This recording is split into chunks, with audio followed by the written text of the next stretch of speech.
საღამოშვიდობისა ძვირფასო რადიო მსმენელებო, სამშაბათია. კახამიქიაშვილი ვარ თქვენთან ერთად და დღეს რამდენიმე პრემიერაზე გვექნება საუბარი. რამდენიმეზე ხაზგასმით და როგორ მახარებს, რომ სხვადასხვა თეატრში, სხვადასხვა ქალაქში და მეცაც გეტყვით, სხვადასხვა ქვეყანაში ქართულ თეატრზე და ქართულ სპექტაკლებზე გვექნება საუბარი. სანამ გადავალთ ჩვენ პირველი ესე იგი ბლოკის თემაზე, მინდა ძალიან სასიხარულო ინფორმაცია მოგაწოდოთ და იმედი მაქვს, რომ გაგიხარდებათ. რომში არსებობს ქართული სამრევლო და სამრევლოს ფარგლებში, სამრევლოს ეგიდით დაარსდა ქართული თეატრი, სამყარო თეატრი, მარგალიტები, ესე ვერქვა, დაარსდა სულ რამდენიმე დღეში 29 ივნისს იქნება პირველი პრემიერა, ალბათ ლაილ ლატარია, რომელიც ჩაუდგა სათავეში, არაჩვეულებრივი ხელოვანი.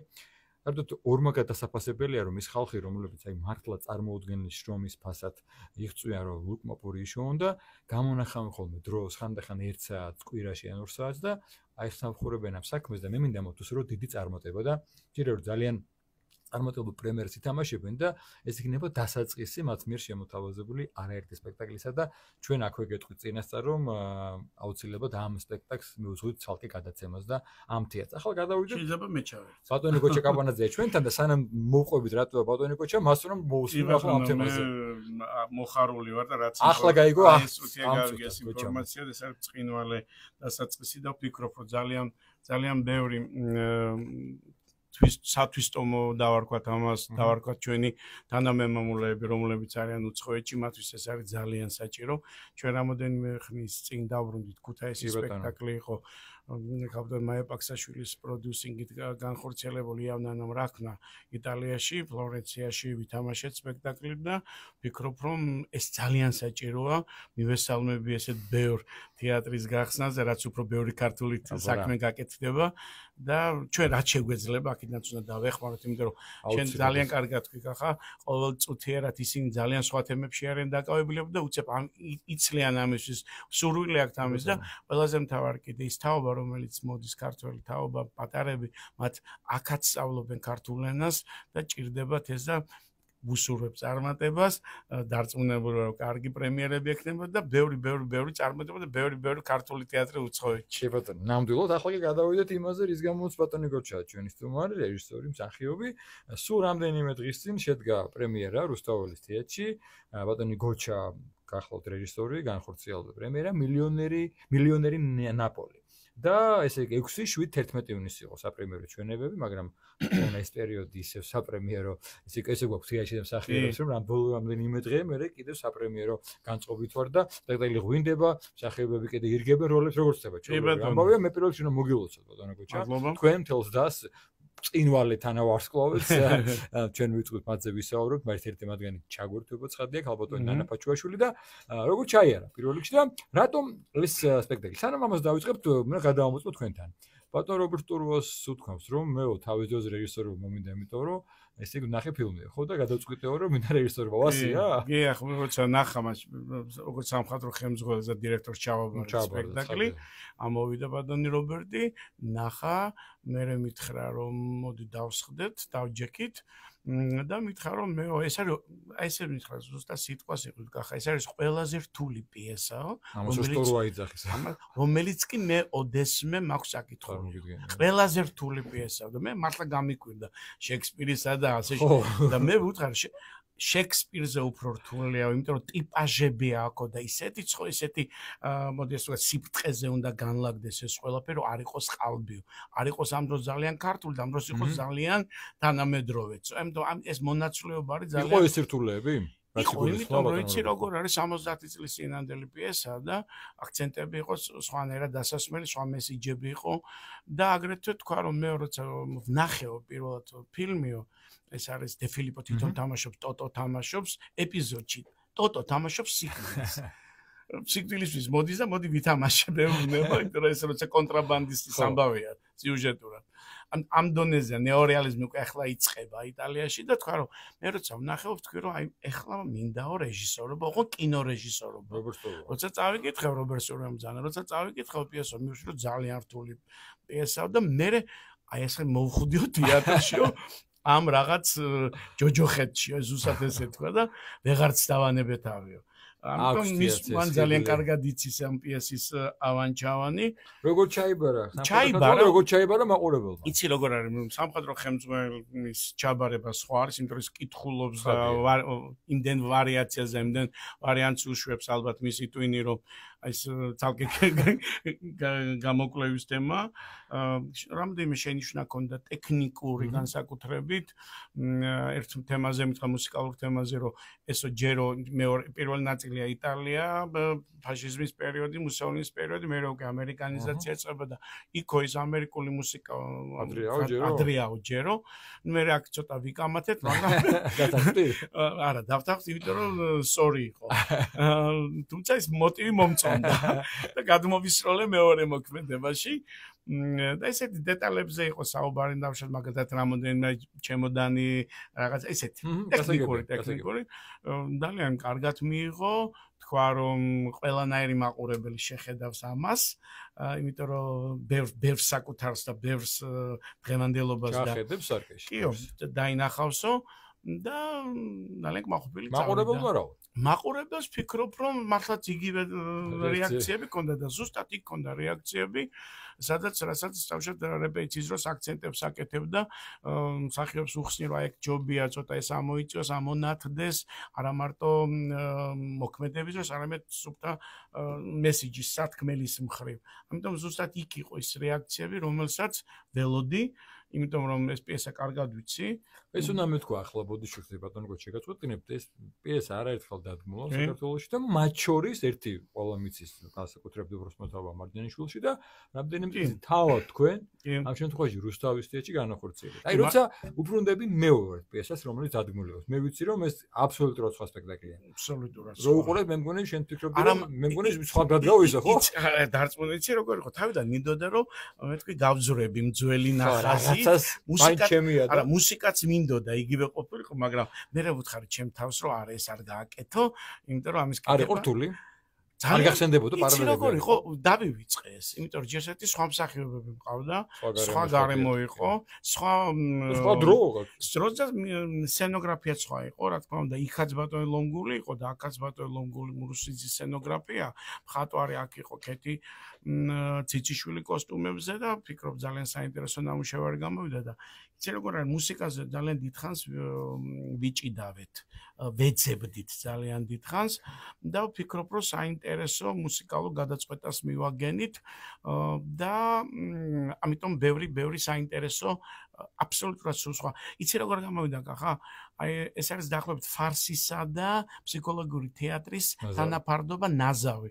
და ხა ფარსი მოგეხსენება ძალიან სახიფათო, ეცვისხიდან როგორც კი გემოვნება, ცოტა გაგეპარება, დამთავრებული აქ უკვე ყველაფერი და სულ მახსენდებოდა ბატონ გიზო ჟორდანია, რომ აი პედაგოგი ჩემი, რომელიც ყოველთვის ზომიერებას მოითხოვდა მუსიკის არჩევაში, პლასტიკაში, იუმორში, იმიტომ რომ არის თამაში. რა თქმა უნდა ის ფორმას გთავაზობს, რაც არ უნდა შენ გაილაღო რეჟისორულად, ხანდახან ეს გალაღება არის უგემოვნობა. იმიტომ რომ გინდა რომ თავისუფლება მიცემ მსახიობს, მე ცოტა მოჭრა ძნელია. აი ეს უნდა მეთქვა ახლა, მოჭრა ძნელიაო და ფოტოჯურის ბევრს აღნიშნავს ეს კინოშიც და თეატრშიც. არის ეს სურთული რაღაც აი მოგწონს, თალკე ავიღეთ სცენას, სპექტაკლს რაღაც საკითხი გავაკეთებ, საერთოდ მე უცებ რაღაცა ზედმეტია ბევრია. შეიძლება ამის რამდენადაც კარგი არ უნდა იყოს, მაგრამ უნდა მოჭრა, შეიძლება. მაგრამ რაპორტაჟები მსახიობები. კი, ბატონო კახის ხანდახან რა თითქმის ყოველთვის, მაგრამ მე ვიტყვი რომ მე ვითვლები შეიძლება არა, მე აი ეს სხვა რაღაცა შემარქვეს და ვიტყვი ჩემ ბოდიშის მოხდით აბორტმახერი შემარქვეს, იმიტომ რომ დიდი მაგრატელი გიჭირავს. დიდი მაგრატელი მიჭირავს და ჭრი ყველაფერს, იმიტომ რომ ესეა ფორმისთვის საჭირო. თუმცა ძალიან ძნელი, ბევრჯერ ყოფილა ხოლმე რომ ძალიან კარგად მოფიქრებული შესანიშნავი კარგი სცენა, მაგრამ უნდა შეამცირო, სხვანაირად არ გამოდის. ახლაც არის რამოდენიმე სცენა, რომელსაც ალბათ სექტემბრის შემდგომ შევამცირებ. არსებულ სპექტაკლში. კი, არსებულ სპექტაკლში. ეს პრემიერებმა დაგანახა თუ დამანახა პრემიერება, რეპეტიციებმა და ბატონ რობერტო მაც მიმანიშნა, რომ რამოდენიმე ესე ვთქვათ, შეკრეჭვა უნდა თლიანი სცენების ამოღება კი არა. ხო, უნდა კორექცია, იმიტომ რომ თანამედროვე ისა თვითონ სპექტაკლი ძალიან დინამიური და რაღაც მომენტში ხო იცი ხა იმის გამო რომ დე ფილიპო ძალიან კარგი მსახიობი იყო, ძალიან კარგი დრამატურგი და რეჟისორიც, აი იცი როგორ სტრუქტურულად აწყობილი პიესები აქვს, როგორც იგნე სუმბათა იუჟინს, იმიტომ რომ ისინი კარგად გზნობენ, სად არის დინამიკა საჭირო, სად არის ცოტა დავანება, სად ისევ აი ხერხემალი იციან კარგად სტრუქტურა სპექტაკლის და პიესის. ამიტომ აი როგორც კი ცოტა მოდუნდება, იქ არის უკვე მაგრატელი საჭირო. მაგრამ ძალიან ძნელი არტისტისთვის ამის ახსნა, იმიტომ რომ ის გეუბნება მე ბუნებრივი ვარ, კარგი ვარ, ის გძნობს რომ მაყურებელი მიყვება, მაგრამ ამ დროს ვიღაც ჭიჭიკო რომელიც ის დარბაში რეჟისორი იმან აიკვია და რომ უნდა შევჭრა. ძალიან რთული, არ დაგვავიწყოთ მსახიობით რომ ბრძანდებით ბატონო. რა თქმა უნდა, მე ძალიან კარგად ვიცი რომ თქვენ ძალიან რთული მსახიობი ბრძანდებით. ამბობენ. კი, ამბობენ რომ თქვენ ძალიან რთული მსახიობი ბრძანდებით, არ გიყვართ ხოლმე მიკრეჭვა. არც რო გააკეთებდა, რო იცი რომ კარგი დამოგინება როგორია. აი მაშინ მაგალითს გეტყვი, მე ვთამაშობდი რუსთაველის თეატრში და არც ისე ცუდი არტისტი ვიყავი. და სამანიშვილის დედინაცვალი ჩავაბარეს ნობილი სპექტაკლი. სტუროას ბატონ რობერტ და ბატონ გიზომ რაღაცა ისაუბრეს, ყველა გაუშვა ბატონ გიზომ, მეორე დღეს გვაქვს პრემიერა და გიზომ მითხრა რომ დარჩი როგორ ჩაო და მივხვდი რომ ნუ ახლა კი ბედმა მაცნობა. ბედი მექნება მწარეო და მითხრა რომ ვაი ყველაზე კარგი სცენა რომელსაც ვაკეთებდი, ეს იყო სიზმრის სცენა, რომელსაც ყვებოდი, ისო უნდა ამოვიღოთო. სიტყვა ვერ ვუთხარი, ახლა თან მაშინ ახალბედა მსახიობი. ახალბედეს გარდა იცი რა მაესტრო როცა გეუბნება ამას შენ, იმიტომ რომ მას უნდა კარგი შენთვის და ეს არ იყო რომ ახლა ვიღაცის მე ვთქვარ კი მეთქი როგორც თქვენ გნებავთ. ეს რას ნიშნავს მე უკვე როცა მარტო რჩები. ეს შენს კარგად იცი და მეც კარგად ვიცი. მაგრამ მე მივხვდი რომ მე რო აი ამას გადავყოლოდი, მე პრემიერას ვერ ვითამაშებდი ცხენს, ვერ ვითამაშებდი არისტოს იმ დარჩენ ნაწილს. ცხენზე ლეგენდები. და ამიტომ ვიფიქრე რომ ამას თუ გადავყევი ახლა მე გაფუჭებული ვარ. შეველია. ოღონდ რა მოხდა გახა? 20 ან 25 სპექტაკლი ვითამაშეთ ეს ვარიანტი. და რაღაც პერიოდში ბატონ გიზო მეუბნება გოჩა დავაბრუნოთ ის ვარიანტი. ყველას აი პიცა. ხანდახან მოთვენა ესე იგი შედეგზე ორი. და დავაბრუნეთ ის ვარიანტი ინგლისში, როცა წავედი და შოტლანდიაში როცა ვითამაშეთ, სტურუამ თქვა რომ ის ვარიანტი დააბრუნეთო და ამიტომ ეს კი ვითამაშე. კი ბატონო, სანამ ჩვენ ახლა ქალბატონი ნანა ჩაგვერთვით სატელეფონო ჩართვით, მინდა კითხო მსახიობებზე, მათ შორის რამდენიმე დიდი ხანია მუშაობთ. ქალბატონი მარინა კახიანი, ქალბატონი ნანა ბრწყინვალე მსახიობი. მოდი ჩამოგვითვალოთ მსახიობები და არ გამომრჩეს. მოდი ქალებს ჩამოვთვალოთ. ქალბატონი ნანა ფაჩუაშვილი, თანავარსკვლავი დაიწყო. დიდი მსახიობი და მე მქონა ბედნიერება მას ერთად მეთამაშა და მე რამოდენიმე წელია მუშაობ ქალბატონ ნანასთან, ეს დიდი პატივია ჩემთვის. ქალბატონი ნანა, ქალბატონი მარინა კახიანი, ჩემი დიდი ხნის მეგობარი და შესანიშნავი მსახიობი. უცხოელი მსახიობი თქვენ სპექტაკლში ფაქტობრივად. კი, ესეა.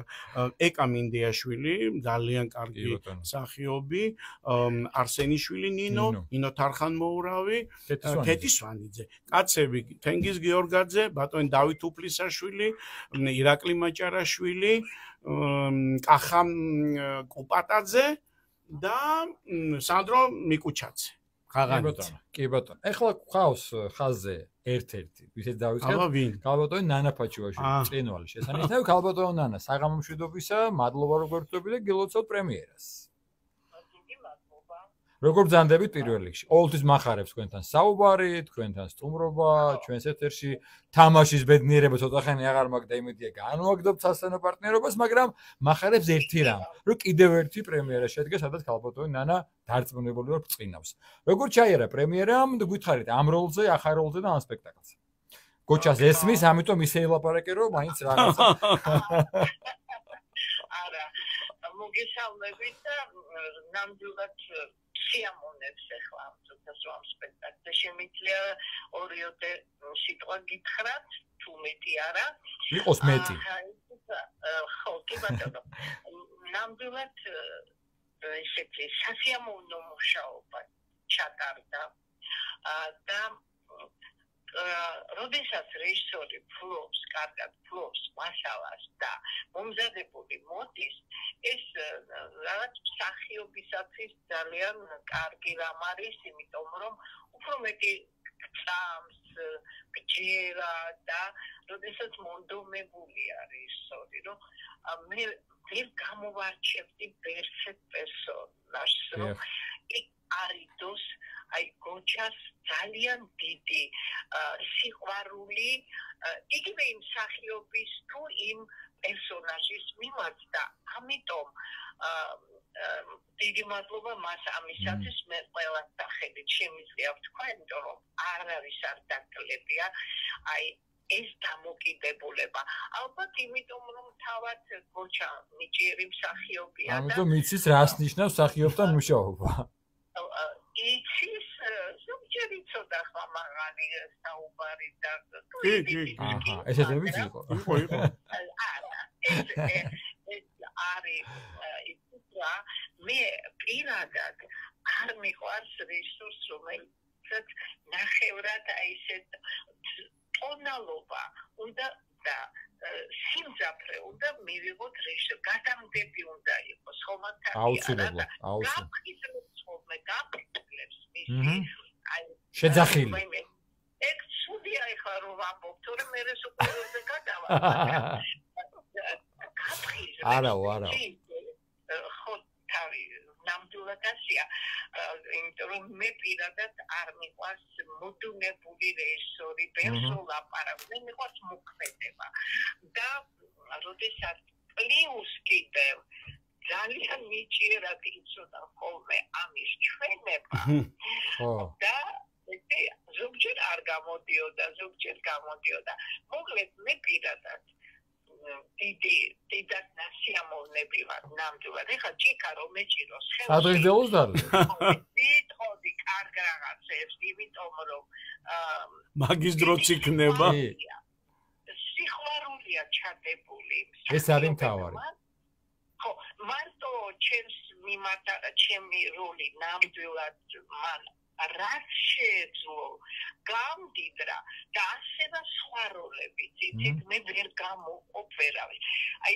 პირიქით და ეს ცოტა იშვიათია მე უკვე მეოთხე სპექტაკლშია გოჩასთან მუშაობდა აი ასეთი აი როგორ გითხრათ მონდომება ყოველთვის ჰქონდა მაგრამ აი ეს დიდი პერსონაჟების მიმართ აი ესეთი გაგება და ნიჭიერება მე ცოტა არ ну ვერ დავინახე ყოველ შემთხვევაში იმიტომ რომ ეს კომედია იყო და აქ უფრო მეტი საშუალებებია იმისა რომ მსახიობა იმოქმედოს და რეჟისორმა მოიფიქროს ხო კი ბატონო ცოტათი ჩვენი რუსთაველის თეატრის მცირე სცენა საკმაოდ მოთხოვნადია და ხშირად იყო ხოლმე რომ ბოლოს თვეებში კი არა ბოლო დღეებში რომ ჩვენ არ გქონდა საშუალება რომ იქ გვეჯეჯილა ვერ გავჯეჯივდით ასე ვთქვა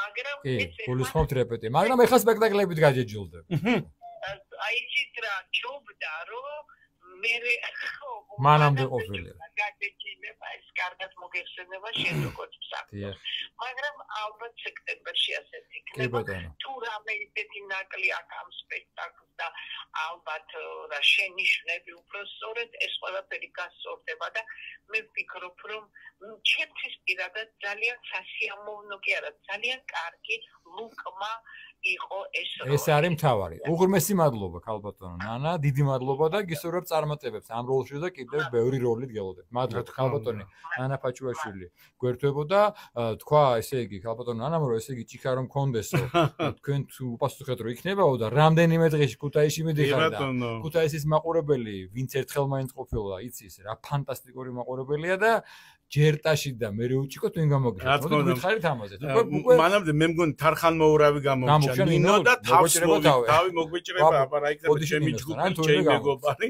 თუ ვინმე გამომჭა ბოდიშ მოვითხოვ რაც შეეხება ქუთაისის გასროლს 29-ში ვთამაშობთ ქუთაისში 28-ში ჩავდივართ 29-ში ვთამაშობთ გვექნება მესხიშვილის სახელობის თეატრში მაია პაქსაშვილის მეთაურობით მაიას გარეშე არაფერი არ გამოდის ამ დასავლეთ საქართველოში განსაკუთრებით და ვფიქრობ რომ საინტერესო გასტროლი იქნება ბილეთები თითქმის არ არის უკვე გახა ეს არ შენთან ზუსტად იცი რას ნიშნავს ეს იმდენ ხშირად ახართ ხოლმე თქვენ ქუთაისში თავისუფალი თეატრი ხშირად არის ძალიან უყვარს მაყურებელს და ვფიქრობ რომ რუსთაველის ეროვნული თეატრიც თავს არ შეირცხვენს იმიტომ რომ ვარსკვლავ წვენა იქნება სცენაზე და ვფიქრობ რომ კარგად მიგვიხებს და თუ რაიმე კიდე დასახვეწია მე დავხვეწავთ კიდე როცა დავბრუნდებით შემდგომ არის თელავი ეს ძალიან სექტემბერში ვიცი თელავია და ძალიან გვინდა რომ სპექტაკლი გავიტანოთ უკვე იტალიაში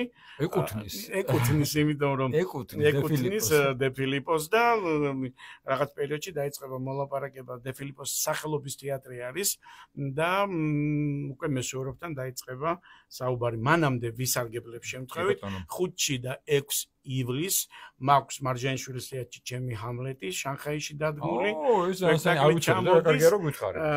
ჩამოდის მარჯანიშვილის თეატრში ჩემი ჰამლეტი რო თქვი ვფიქრე რომ თამაშობდი ის ჰამლეტი ხო არ არის მე რო ვაბარებდი მაშინ რო თამაშობდი და თემოძოწენზე თამაშობს ეს არის ინგლისური ენოვანი სპექტაკლი მარჯანიშვილის თეატრში კიდევ ერთხელ ვიტყვი 5 და 6 ივლის გელოდებით და ვფიქრობ რომ საინტერესო სპექტაკლები იქნება თორმათვისაც ძალიან საინტერესო როგორ მიიღებს ქართველი მაყურებელი და ჩემთვისაც ძალიან საინტერესოა ჩემი ჰამლეტი როგორ გაჟღერდება მარჯანიშვილის თეატრის სცენაზე ძალიან სასიამოვნო ინფორმაცია გითხარი ხა გამიხარდა და მაინც ბოლოსკენ უნდა კითხავთ გეხავით ამ ვისაუბრეთ ახალ სპექტაკლზე რომელიც ხათეაჩი განახორციელეთ მაგრამ იმ თეატრს რომელსაც ხელმძღვანელობთ იქაც გითხარით რა ხდება ეს თეატრი არის ცხინვალის თეატრი მოგეხსენებათ ჩემი ერთ-ერთი საყვარელი თეატრი სადაც მე მოღვაწეობდა უკვე დიდი ხანია ვარ მისი დირექტორი და სამხატვრო ხელმძღვანელი 150 წლის გახდა უკვე თეატრი და წელს ვიზეიმებთ ამ თეატრს ამ თარიღს შენობა მოგეხსენებათ ისევ იმ მდგომარეობაში გვაქვს მაგრამ ახლა ამაზე არ ვისაუბრებ ვფიქრობ რომ ისევ მანუ არ თუ სახარბიელოში მაგრამ სამინისტროსთან მოლაპარაკების შემდგომ ალბათ მომავალი სეზონიდან სექტემბრიდან ეს უკვე დარეგულირდება და ის ფორმას მიიღებს რაც თეატრზე ეკადრება 150 წლის თეატრს და რაც გვაქვს ჩვენ ჩაფიქრებული გვაქვს რამოდენიმე უკვე პროექტი რომელსაც განვახორციელებთ ერთი ვიცი რომ გაგიხარდება უკვე დავიწყეთ მზადება ლიტერატურული მასალით და უკვე ნელ-ნელა დავიწყებ უკვე ეს არის კეთევან წამებულზე თემატიკა რომელიც ალბათ არა ეს თბილისშიც იქნება რა თქმა უნდა მაგრამ აუცილებლად გვინდა რომ ჩვენ განვახორციელოთ ინდოეთში საიდანაც მისი გოაში საიდანაც მისი ნაშთი ერთ-ერთი ფრაგმენტი წმინდა ნაწილი ჩამოვიდა და გადმოგვეცა აი ამ თემატიკაზე იქნება და მე ისევ უბრუნდები მე იმ თემატიკას რომელიც ძალიან მიყვარს ქართული თემატიკა ქართული დრამატურგია ქართული ტკივილი და მოდი ასე ვიტყოდი პრობლემატიკა ამიტომ ისევ ქართულ თემატიკაზე მუშაობ და გვაქვს ესეთი პროექტი რომელსაც განვახორციელებთ ეს არის ლექსად მოყოლილი ჩვენი ისტორია ვიწყებთ როცა ჩამოიტანეს უკვე კვართი და აი აქედან დაწყებული ჩამოვალთ 21 საუკუნემდე და ძალიან დიდი პროექტია მაგრამ ვფიქრობ რომ საინტერესო ხო და მაგრამ ვიცი რა ეხლა მინდა გითხოთ დიდი პროექტია მაგრამ საინტერესოა მე ესე ვიძახი ხოლმე მაგრამ აი თქვენ მინდა გითხოთ აქვს თუ არა აი როცა იღებ რაღაც მასალას და პროექტი რაღაც შეიძლება თავიდან რთულად ჩანს მაგრამ ამ სირთულეების დაძლევას ის სიამოვნების მარცვალები რა ჩვენ პროფესიაში არის იცი რა ახლა თუ ეს თავიდანვე ამით ვერ არ სიამოვნებს ეს პროცესი და იცი რომ ეს მე საერთოდ მიყვარს ბარიერების გადალახვა ჩვენ პროფესიაში ესეა და თუ კარგად გადალახეთ და მე მოდის ეს სიამოვნება რა თქმა უნდა მაგრამ უკვე მასალასთან როცა უკვე მასალას ეხევი და როცა აგროვებ ამ მასალას და ეს მასალა აი ეს ლიტერატურული მასალა მაია ჯაფარიძესთან ერთად გაკეთა საკმაოდ დიდხანს ვიმუშავეთ ამ მასალის შეგროვებაზე ზღვა მასალა და ვფიქრობ, ეხლა ეს ყველაფერი დაიწუროს, იმიტომ რომ ჯერ მარტო როცა იწყებ ბიბლიიდან და მოდიხარ ჩვენს აღერთვამდე პერიოდში. და იქიდან იწყებ და მერე ქრისტემდე მოდიხარ, მერე შემოვიდა ნინო, მერე წამოვიდა, მერე უკვე მირიანი, ნანა, მოდიხარ და მოდიხარ, მერე მეფეები, შემდგომ თამარის ეპოქა, დავითის ეპოქა, მერე მონღოლები, მოდიხარ და დიდი მასალა, მაგრამ რაღაცა ისეთი მუხტითა გვაქვს აწყობილი, რომ ვფიქრობ, რომ მერე უკვე პოეტები, რომ ჩვენი აქეთ მე-20 საუკუნი, მე-19 საუკუნის ჯერ მარტო ვეფხისტყაოსანს როცა შეეხები რამოდენიმე ფრაგმენტს. ამიტომ ვფიქრობ, რომ ეს ერთად იქნება. ყველაფერი ერთად იქნება. დაეტევა რამე დროში, რამე დრო ეყოფა, იცი რა არის, ჩვენ ვფიქრობთ, რომ 2 საათნახევარს ჩვენ ჩავედით. და ოღონდ ეს იქნება იცი როგორი ესეთი პლასტიურ, პოეტურ, ესეთი ფორმის ხრი ნაზავი. ოღონდ იქნება გაჯერებული ძალიან ქართული მუსიკით, იქნება ყანჩელი, იქნება კვერნაძე, იქნება საგალობლები, იქნება გასაგიჟებელი ქორალები, რომელიც აქვს კეჭაყმაძეს. და ასე რომ აი აქ მე მირჩევნია რომ ჩვენ ენა ჩვენი თეატრის იყოს უფრო ეროვნული, ქართული, სათქმელი ზოგად საკაცობრიო, იმიტომ რომ ადამიანები ამ სპექტაკლში სხვა შორის ნაპოლშიც არის, როცა ადამიანის სულიერებას კარგავს, ის თვითონვე პირველში თვითონვე ნადგურდება და ბოლო მონოლოგში მარნა კახიანის გმირი ამბობს, ნუ თუ ესეთი ურჩხული გავხდიო, რატომ? დავიბენიო.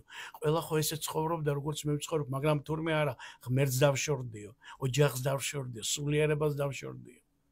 ამიტომ ის სარკე, რომელიც ჩვენ გვაქვს, რომელიც ჩვენშია, რომელმაცთან შენ სინ ხანდახან მარტო რორჩები, მასთან გაქვს დიალოგი, თუ ნორმალური ხარ. აი როცა იქ შენ სახეს უკვე სხვანაირს ხედავ, მაშინ ხვდები რომ ინგრევი.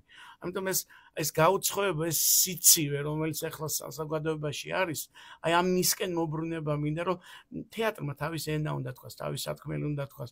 კი, მე მესმის, რომ ძალიან თანამედროვე პიესები ჩემოწ, ძალიან საინტერესო, ძალიან შეიძლება ორკაციანი ისეთი საინტერესო დიალოგებით იყოს, მაგრამ ყველა თეატრს თავის ფერი აქვს. ყველა თეატრს თავის, მოდი ასე ვთქვათ, სახე აქვს. იგივე თავისუფალ თეატრს, იგივე კინომსახიობთა თეატრს. ამიტომ ყველას თავის ადგილი აქვს და ვფიქრობ, რომ ჩვენი თეატრი, ცხინვალის თეატრს აქვს ის ტკივილი, რომელიც გასამთლიანებელია ჩვენთვის პირველ რიგში, იმიტომ რომ თავარი ტკივილი ეს არის ამ თეატრში. რომ ადამიანები, რომლებიც ამ თეატრში არიან, მათ გამოიარეს ზუსტად ის გოლგოთას გზა და ეხლა გეტყვი, რომ რა ერქმება ვილა დოლოროზე ერქმება. ის გზა რომელიც გაიარა მაცხოვარმა, ის როგორც ჩვენმა ქვეყანამ გაიარა გოლგოთას გავდივა. აღდგომა მოხდა. რა თქმა უნდა, ამიტომ აი ესეთი მეტაფორა იქნება. როგორი ორი ანონსი გითხარ. ძალიან დიდი მადლობა და წარმატებები. დიდი მადლობა. პრემიერას გეულოცავ და ამ ამბებზე პირველ რიგში ახლა სპექტაკლზე, რომელიც ჩამოგვაქვს ჩინური ვერსია საქართველოში და 5-6 გვაქვს ჩინური ჰამლეტი, ოღონდ ინგლისურენოვანია. მაგრამ ქუთაისში შეგვხვდება და მე ამას ვუყურებ და ამაზე მე ცალკე გადაცემა მოვაყენე. კოჭა კაპანაძე გწნობდა რეჟისორი, ჩვენ საუბრობდით ადგილ პრემიერას და რამდენიმე წინა საპრემიერო ესე იგი სპექტაკლზე. მე მალე დაგიბრუნდებით ისევ თეატრზე, ისევ პრემიერაზე ვისაუბრებ დროებით.